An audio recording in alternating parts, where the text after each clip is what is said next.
आज चाहिँ 5 बजेको फुटबल भनेर खेल्न गएको 8 बजे सरेर दुःख पाइयो। हेलो साथीहरू सबैजनालाई गुड मर्निङ। आज चाहिँ म बिहानै उठेर फुटबलको जुत्ता प्याक गर्न थाले, किनभने केटाहरूले बल खेल्नु पर्छ भनेर हिजो नै भनिरहेको थियो। झोला सोला बोकेर हामी चाहिँ लाग्यो फुटबल खेल्न। ओहो बाटो फेरि के अँधेरो हो, बाटै नदेखिदिएर।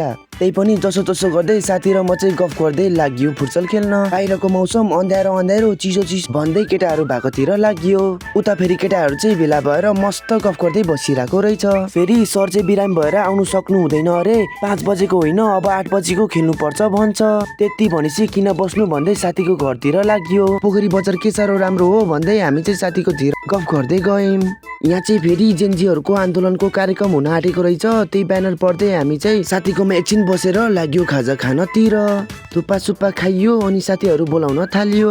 सबैजना बोलाएर अब चाहिँ हामी लाग्यौँ फुटबल खेल्नतिर। केटाहरू चाहिँ आज म खत्रै गोल हाल्छु भन्दै गफ गर्दै हिँड्दै थियो। गफमै फुटबल पुगेको थाहै भएन। अब चाहिँ खतरा खेल्छु भनेर सोचिरहेको थिएँ। हामी भन्दा अगाडि गएर दाइहरू पो खेलिरहनु भएको रहेछ। दाइहरूको चाहिँ टिमै पुगेन, आऊ भाइहरू छिटो हामीसँगै मिलेर खेल्नु पर्छ भन्दै हुनुहुन्थ्यो।